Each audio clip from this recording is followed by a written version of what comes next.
आदाब, मैं आगा खुर्शीद खान। कोशिश करने वालों की कभी हार नहीं होती, लहरों से टकराए बिना नौका पार नहीं होती। इस कविता की ये पंक्तियाँ मुंबई के वाडी बंदर की झोपड़पट्टी में रहने वाले हुसैन सैयद पर एकदम फिट बैठती हैं। मुफलिसी और तंगहाली के बावजूद हुसैन ने अपनी पढ़ाई और जज्बे को जिंदा रखते हुए साल 2023 में यूपीएससी की परीक्षा पार कर हर किसी के लिए मिसाल बन गया। हुसैन मुंबई में जहाँ रहते हैं वहाँ ज़्यादातर डॉक में काम करने वाले लोग रहते हैं। इनमें से एक घर डॉकयार्ड में लेबर सुपरवाइज़र का काम करने वाले रमज़ान सैयद का भी है। रमज़ान उस नौजवान सैयद हुसैन के पिता हैं जिसने गरीबी, परेशानी और हर एक कठिनाई को मात दी है। हुसैन के पिता ने डॉकयार्ड में एक कर्मचारी के रूप में काम करना शुरू किया, ट्रकों से माल उतारना और अंततः सुपरवाइज़र के पद पर पहुँच गए। मोहम्मद हुसैन सैयद ने न्यूज़ चैनल एनडीटीवी से कहा था कि मेरे पिता प्राइवेट ट्रांसपोर्ट में काम करते हैं। परिवार के लोगों ने काफ़ी हेल्प किया। आसान नहीं था सफ़र, लोगों को यूपीएससी समझ नहीं आती थी, इलाके में कोई लाइब्रेरी भी नहीं थी, पढ़ने में दिक्कत होती थी, लोग पार्क से भगा देते थे, बार बार पूछते थे कब एग्ज़ाम है। मैं झूठ बोलकर टाल देता था। फिर पुणे से तैयारी की, 3 बार फेल हुआ और चौथी बार जब काफ़ी मेहनत के बाद सफलता नहीं मिली तो टूट गया था।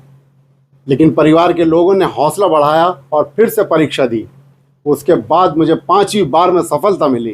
प्राइमरी से लेकर ग्रेजुएशन तक के सफ़र के बारे में पूछे गए सवाल पर हुसैन ने बताया कि उन्होंने 1ली से 5वीं तक ख्वाजा शिया आसन असरी स्कूल में पढ़ाई की, फिर 6ठी कक्षा में सेंट जोसेफ हाई स्कूल डोंगरी में दाखिला लिया, जहां से 2012 में 61 अंकों के साथ 10वीं की परीक्षा पास की। इसके बाद मैंने 2014 में अंजुमन इस्लाम अलाना जूनियर कॉलेज से 72% अंकों के साथ 12वीं कॉमर्स पास की। ग्रेजुएशन के लिए एल्फिस्टन कॉलेज में दाखिला लिया और 2017 में 86% अंकों के साथ बीकॉम पूरा किया।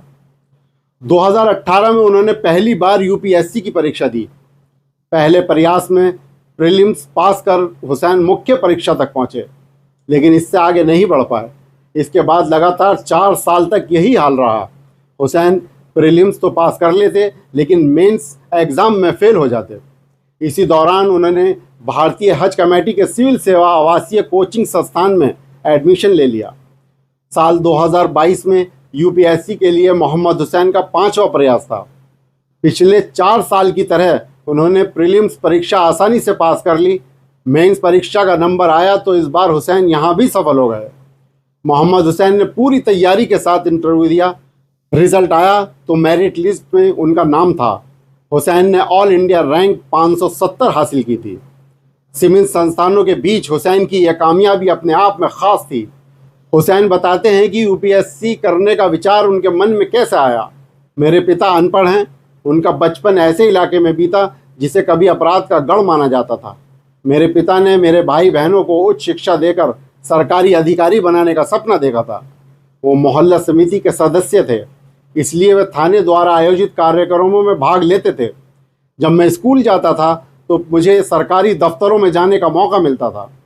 फिर मैं अधिकारियों से प्रेरित हुआ और छोटी उम्र में ही मेरे मन में अधिकारी बनने का विचार आया। स्नातक करने के बाद मैंने प्रतियोगी परीक्षाओं में अपना कैरियर अपनाने का फैसला किया। मेरे पिता चाहते थे कि अगर इलाके के हालात बदलने हैं तो मुझे खुद को साबित करना होगा। हुसैन ने जो दिल में ठाना था उसने पूरा करके हर किसी को बता दिया कि उसके हौसले के सामने हर परेशानी छोटी पड़ गई है। मुफलिसी और तंगहाली के बावजूद मोहम्मद हुसैन सैयद ने अपनी पढ़ाई और जज्बे के दम पर अपने सपने को पूरा किया। मोहम्मद हुसैन की उपलब्धि विशेष रूप से उल्लेखनीय है क्योंकि उन्होंने यहाँ तक पहुँचने के लिए कई कठिन सामाजिक और आर्थिक बाधाओं का सामना किया है। मोहम्मद हुसैन के पास एक नहीं कई मुसीबतें थीं, जैसे उनकी ख़राब आर्थिक स्थिति के साथ साथ जगह की कमी। इसके अलावा घर में पढ़ाई का अनुकूल माहौल नहीं था। उन्हें सिविल सेवा परीक्षा के बारे में शुरुआत में बहुत कम जानकारी और ज़रूरी मार्गदर्शन और संसाधनों की कमी का सामना करना पड़ा। पिता ने पाई जमा करके चारों बच्चों को अच्छी शिक्षा दी। घर के हालात कैसे भी हों, उन्होंने हुसैन को पढ़ने के लिए हमेशा प्रेरित किया। 4 बार असफल होने और सालों की कड़ी मेहनत के बाद सभी चुनौतियों को पछाड़ते हुए 27 वर्षीय मोहम्मद हुसैन 2022 में अपने 5वें प्रयास में ऑल इंडिया 570 रैंक के साथ यूपीएससी परीक्षा पास करने में कामयाब रहे। हुसैन अब पूरे देश के युवाओं के प्रेरणा स्रोत बन चुके हैं।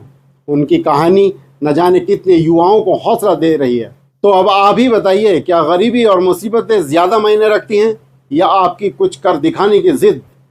याद रखें, तुम्हारी कामयाबी के पीछे सबसे बड़ा हाथ किसी और का नहीं, तुम्हारे बुरे वक्त का होता है। शुक्रिया।